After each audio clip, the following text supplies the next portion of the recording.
Hey guys, welcome to my channel. जैसे कि हमारी मैथ्स ट्रिग्नोमेट्री के बिना अधूरी है, वैसे ही हमारे टेस्ट पेपर की सीरीज़ ट्रिग्नोमेट्री के टेस्ट पेपर के बिना अधूरा है।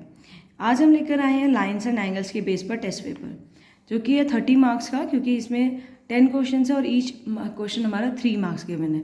और टाइम इसका दे रखा है हमने 1.5 आवर। आप 1.5 आवर मतलब 1.5 घंटे में इस क्वेश्चन पेपर को सॉल्व करिए और देखिए आप कहाँ पर स्टैंड कर रहे हैं, आपको कितना क्लियर है। So question number 1 is identify which of the following pair of angles are complementary and which are the supplementary. आप इसमें बताइए कौन सा कॉम्प्लीमेंट्री पेयर है, कौन सा सप्लीमेंट्री पेयर है। ए है जिसमें option 130,50, B is 112 degree 68 degree, 363 degree 27 degree, D is 65 degree 115 degree. Question number 2 is in the given figure, angle A and angle 2 are the supplementary angles. If angle 1 is decreased, what changes should take place in angle 2 so that both are the angles still remain supplementary? Angle 1 और angle 2 आपको इस तरीके से दे रखे हैं कि आपको angle 1 में अगर आप डिक्रीज करेंगे देन एंगल 2 में क्या चेंज आएगा, तब आपको बताना है। अगर चेंजेस आते हैं तो क्या ये सप्लीमेंट्री एंगल्स बनाएंगे, सो आपको इसका रीज़न बताना है। ऐसे ही थर्ड है हमारा question number, in the join figure कहाँ पर है, ये है आपकी फिगर। इस फिगर के अकॉर्डिंग आपको कुछ ऑप्शंस दिए हैं, उनको सॉल्व करना है।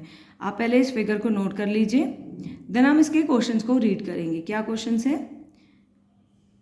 ये है फिगर जिसमें कितने पॉइंट्स हैं, A B C D E, 5 points हैं। ऐसे ही 5 एंगल्स हैं, एंगल 1 2 3 4 एंड 5, और ओ है हमारा centre point.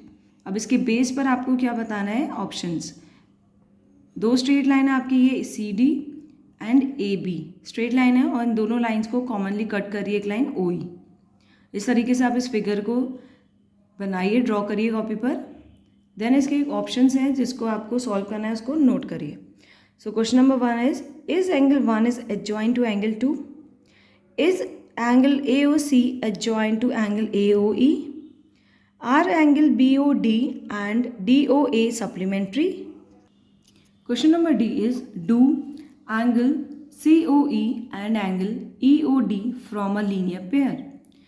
Is angle 1 vertically opposite to angle 4? What is the vertically opposite angle to angle 5? So in 6 questions को आप सॉल्व करिए इस डायग्राम के बेस पर। ऐसे एग्जाम्पल 4 है, क्वेश्चन नंबर 4 है। 4 का ए पार्ट क्या है, if 2 angles complementary then the sum of their measure is what? B is if 2 angles are supplementary then the sum of their measure is what? C is 2 angles forming a linear pair are, if 2 adjacent angles are supplementary then form a dash. इसको solve करिए। If 2 lines intersect at a point then the vertically opposite angles are always space. आप इसको solve करिए। ये है आपके fill in the blanks के base पे क्वेश्चंस। इन 5th क्वेश्चंस हैं ये टोटल, आगे एक और है 6-1। आप इन 6 क्वेश्चंस को सॉल्व करिए, फिर बताइए। If 2 lines intersect at a point and if one pair of the vertically opposite angles are acute angle then the other pair of the vertically opposite angles are what? 2 lines है, आपको एक दूसरे को cut कर रही हैं। इस तरीके से क्वेश्चन दिया है कि 2 लाइन से एक दूसरे को कट कर रही हैं। देन आपके जो 2 लाइन्स का पेयर है वो अगर आपका एक्यूट एंगल बना रहा है तो आपको बताना है कि बाकी जो दूसरा वाला एंगल है क्या वो कौन सा एंगल बनाएगा। ऑपोजिट जो वर्टिकल लाइन्स के अगेंस्ट एंगल बन रहा है, 2 जो और ऑपोजिट एंगल बन रहे हैं वो कौन सा एंगल बनेंगे, वो आपको यहाँ पे नोट करना है। ऐसे क्वेश्चन नंबर 5 है, find the value of the angles X Y Z in the following. ये आपका डायग्राम दिया है, 2 लाइन एक दूसरे को कट कर रही हैं जहाँ पे 2 एंगल बन रहे हैं। एक एंगल है 55 डिग्री, आपको गिवन है, आपको यहाँ पे एक्स वाई और जेड की वैल्यू फाइंड करनी है। This is so easy question. ऐसे ही एक और आपके पास बी डायग्राम है जिसमें भी 2 लाइन कट कर रही है। एक ये स्ट्रेट लाइन कट कर रही है, एक ये स्ट्रेट लाइन कट कर रही है। ये कॉमन लाइन है जो आपकी इन दोनों स्ट्रेट लाइन्स को पॉइंट से कैंसिल होकर सीधी स्ट्रेट जा रही है। जहाँ पे आपको एंगल एक्स दे रखा है, इसी यहाँ पे एंगल 25, ये है एंगल जेड, ये है एंगल वाई और ये एंगल 40 डिग्री। अब आपको इस डायग्राम के through X Y and Z के बारे में बताना है क्या वैल्यू है। Question number 6 is, in the given figure A O B is a straight line and the ray O C stand on it. So इसमें बताया है कि एक स्ट्रेट लाइन है ए ओ बी जिसमें ओ सी एक स्टैंड कर रही है लाइन जो कि ए ओ सी को दो एंगल्स में डिवाइड कर रही है। If angle A O C is 2x minus 10, A O C is 2x minus 10 and angle B O C is 3x plus 20 degree, then find the value of x। Also find the angle of A O C and angle of B O C. यह angle आपको बताना है यहाँ पे। Question number 7 is if AB and CD are the parallel lines, AB and CD are the parallel lines, then find the value of y। क्या आपके question है properties of the parallel lines के base पर। तो question क्या है कि if AB and CD are the parallel lines, then find the angle of y। y कहाँ पे, ये दोनों में जो आपको एंगल दे रखा है वो y के फॉर्म में दे रखा है, तो आपको उन एंगल को फाइंड करना है, देन y की वैल्यू फाइंड करनी है। और ऑप्शन दे रखे हैं कि अब वो 41 है या 29 डिग्री है या 39 डिग्री है 49 डिग्री। इन चारों ऑप्शंस में से कोई एक एंगल है y का। तो y का एंगल क्या दे रखा है यहाँ पे, ऊपर जो एंगल है EGA दे रखा है आपको 4y minus 35 degree and angle FHD दे रखा है आपको 2y प्लस 43 डिग्री।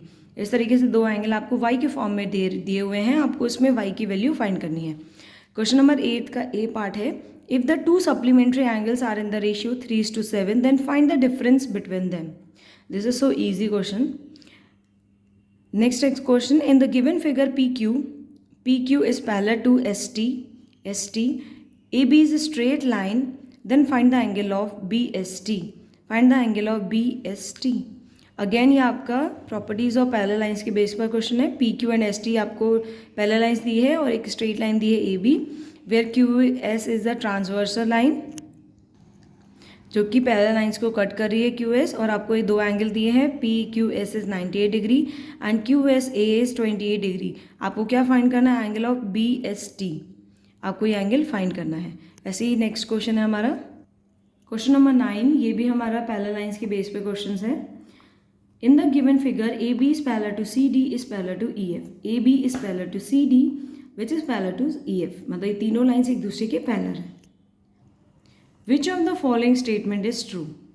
सो डायग्राम है AB CD and EF are the parallel lines, angle ABCD दे रखा है, F आपका ये पॉइंट है जहाँ पे B और C दो एंगल्स है इस तरीके से मेंशन कि angle EFB is B, angle ABF is A, angle EFB is B, angle EFC is D and angle FCD is D।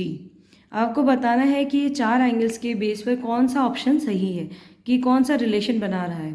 A plus B is 180 और C प्लस डी इज़ 180 और B plus C is 180 और A plus B plus C is 360। इस diagram के base पर इन चारों में से कौन सा ऑप्शन आपके लिए एप्लीकेबल है, जो इस डायग्राम को बता पाएगा कि इसमें कौन सी कंडीशन अप्लाई होगी। तो इन चारों में से एक ऑप्शन सही है, आपको चूज़ करना है कि वो कौन सी कंडीशन है जो पैरेलल लाइंस और ट्रांसवर्सल लाइंस के बीच में बनती है। ऐसे ही बी है आपका question number, in the given figure the following the value of x। अब ये गिवन फिगर है जहाँ पे दो स्ट्रेट लाइन है और तीन स्ट्रेट लाइन है, एक is AB CD and EF, जहाँ CD और EF एक दूसरे को कट कर रही है और इनको सेंटर पॉइंट से कट कर रही है AB लाइन, जहाँ पे आपको एंगल्स मिल रहे हैं AO और O is centre point, AOE is 40 degree, BOD is 31 degree and find the angle of x that is COB। Angle आपको x फाइंड करना है दैट इज COB, आपको ये x फाइंड करना है, आप इसको फाइंड करिएगा। क्वेश्चन नंबर 10 है last question, A select the correct option vertically इन, ये आपके पास चार ऑप्शन है उसमें से करेक्ट ऑप्शन बताना है। A is vertically opposite angles are always complementary angles, if an angle is 60 degree more than the 3 times of its supplementary then the smaller angle is measure 60 degree। C option is sum of two adjacent angles is always greater than a right angle, the measure of the complement of 41 is 49। इन चारों में से आपको बताना है कौन सा option सही है। ये ट्रू, ये है आपके मल्टीपल चॉइस क्वेश्चन था। लास्ट क्वेश्चन है find the value of x, जहाँ पे आपका ये 90 डिग्री राइट एंगल ट्राइंगल दिया है ROQ, और बाकी आपको दो एंगल और तीन एंगल अलग से दे रखे हैं x, 2x एंड 3x। आपको यहाँ पे x की वैल्यू सिंपली फाइंड करनी है। आप x की वैल्यू फाइंड कर देंगे देन 2x भी आ जाएगा और 3x भी आ जाएगा, क्योंकि x की 2 से मल्टीप्लाई करेंगे देन 2x, 3 से मल्टीप्लाई करेंगे देन 3x। सो इस तरीके से हमने क्वेश्चन नंबर 10 तक अपना टेस्ट पेपर बनाया है और ये टेस्ट पेपर है लाइन्स एंड एंगल्स के बेस पर, जो कि है क्लास 7 का। आप देखिए एग्ज़ाम टाइम चल रहा है, आपको इन क्वेश्चंस में कितने क्वेश्चंस आपके क्लियर हो रहे हैं, ये आपके प्रैक्टिस क्वेश्चंस हैं। फिर आप देख पाएंगे कि आप कहाँ पर स्टैंड करें। अगर कोई क्वेरी है तो आप कमेंट कर सकते हैं, आपका इसका सॉल्यूशन प्रोवाइड किया जाएगा, चाहे वो किसी भी टॉपिक से रिलेटेड हो। मैथ्स के किसी भी टॉपिक से रिलेटेड आप क्वेरी को सेंड कर सकते हैं। सो आज के लिए शुक्रिया, थैंक्स फॉर वॉचिंग।